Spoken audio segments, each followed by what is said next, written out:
Коронавирусот коси низ светот. Милиони заболени и јадници жртви. Од друга страна, загадувањето се намалува, а според експертите тоа е главната причина за тоа е застојот во глобалната економија. Ова е и темата за оваа недела и одиме најпрви со прилогот на Гоце Атанасов од Прага. Откако глобалната економија е во застоја, на голем дел од населението му е наредено да остане дома, еколозите сметаат дека така наречената сребрена обивка, односно емисијата на јаглерод диоксид во атмосферата, може да падне годинава за најголемо количество од Втората светска војна. Росин Коман е асистент професор за земјата и животната средина на Универзитетот Колумбија во Њујорк. We've been measuring CO2 there since about January, and we have about 6 months of data from last year to compare it with as well for the same time period. And it's been quite surprising to see how much of a reduction in CO2 we're seeing. Но подобрувањата, иако се зачудувачки, се од сите можни погрешни причини. Затворени фабрики, приземјени авиони и милиони луѓе принудени да останат дома. So the reduction in traffic has been about, some say 30%, some are saying more. This is the cleanest we've seen since we started measuring. Меѓутоа, експертите предупредуваат дека без структурни промени, падот на емисиите би можел да биде со краток век на траење. It's a short term, okay, at least there's something improving. If you're asthmatic, it's much nicer to go for a run right now. It's not going to last that long. So as soon as everybody gets back to normal, these emissions are going to start, unless we decide to do something different. Со тоа што владите лансираат огромни стимулативни пакети за да ги извадат економиите од колапс, некои инвеститори гледаат дали земјите ќе започнат да прифаќаат политики што потикнуваат извори на енергија со пониска емисија на јаглерод диоксид.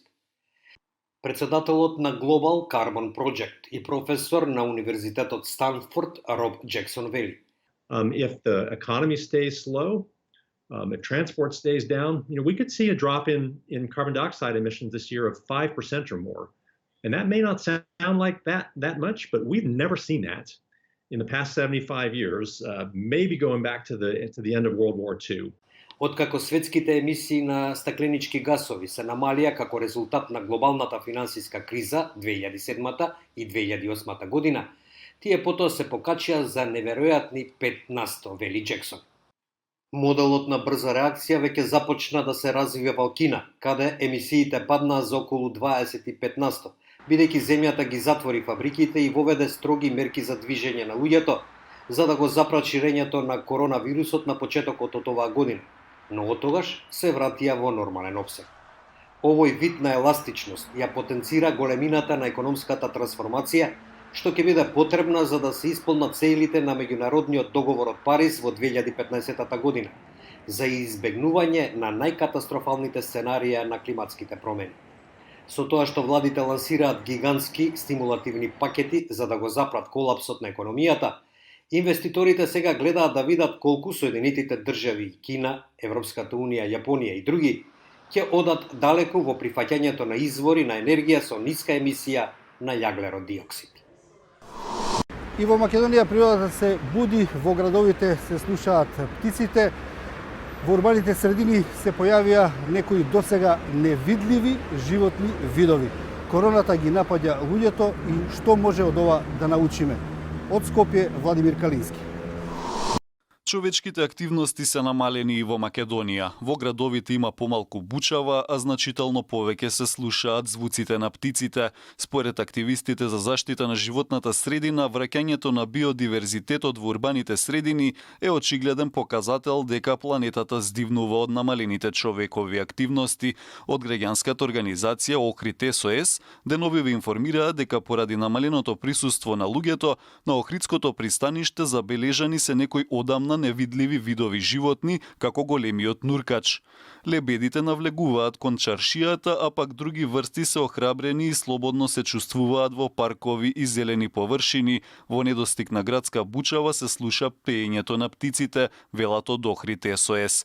Иако засега нема прецизни податоци колку е намалено загадувањето во земјава, според активистката Елена Николовска од Центарот за истражување и информирање за животната средина Екосвест, целосната слика за случувањето во природата додека луѓето се дома ќе биде позната набрзо, наведувајќи дека ќе добиеме доста интересни податоци. Изненадува колку луѓето кои живеат во урбани средини деновиве уживаа во звуци на разни птици поради недостаток на сообраќај и вообичаен хаос. Значи, дури луѓето се чувствуваат пријатно и во иднината, ќе треба во блиска иднина, ќе треба да градиме општество во кое сите ќе се чувствуваме така здраво и пријатно. Фосилните горива се главната причина за загадувањето и климатските промени. Николовска вели дека Македонија глобално не е голем загадувач, но посочува дека енергетските политики на државата треба да бидат насочени кон искористување на обновливите извори на енергија. Македонија неодамна донесе нова стратегија за енергетика, а еколошките организации оценија дека е направен значителен чекор кон нискојаглероден развој. Треба да започнеме да интензивираме повеќе, да си го искористуваме, да искористуваме можноста за производство на електрична енергија од чист извор, како сонцето, например, кој што го имаме во изобилие, и нешто кон кое што би требало да се свртиме уште пред 10 години, ако ме прашате мене, и да се свртиме повеќе на одржливо искористување на почвата. Тоа сега не го правиме. Одржливо искористување значи планирање на тоа што садиме, планирање на тоа секоја парче на обработлива почва како го користиме. И секако значи планирање на урбаното живење. За сега никој не може да каже до кога ќе трае кризата со пандемијата на новиот коронавирус, но ситуацијата укажува на потребата државите, активистите и граѓаните да ги зголемат свеста и напорите во борбата против загадувањето и климатските промени, со тоа во заштитата на здравието на луѓето и на планетата. Тоа беше се во ова издание на темата на неделата. Следете на slobodnaevropa.mk и на нашите социјални мрежи. Довидување.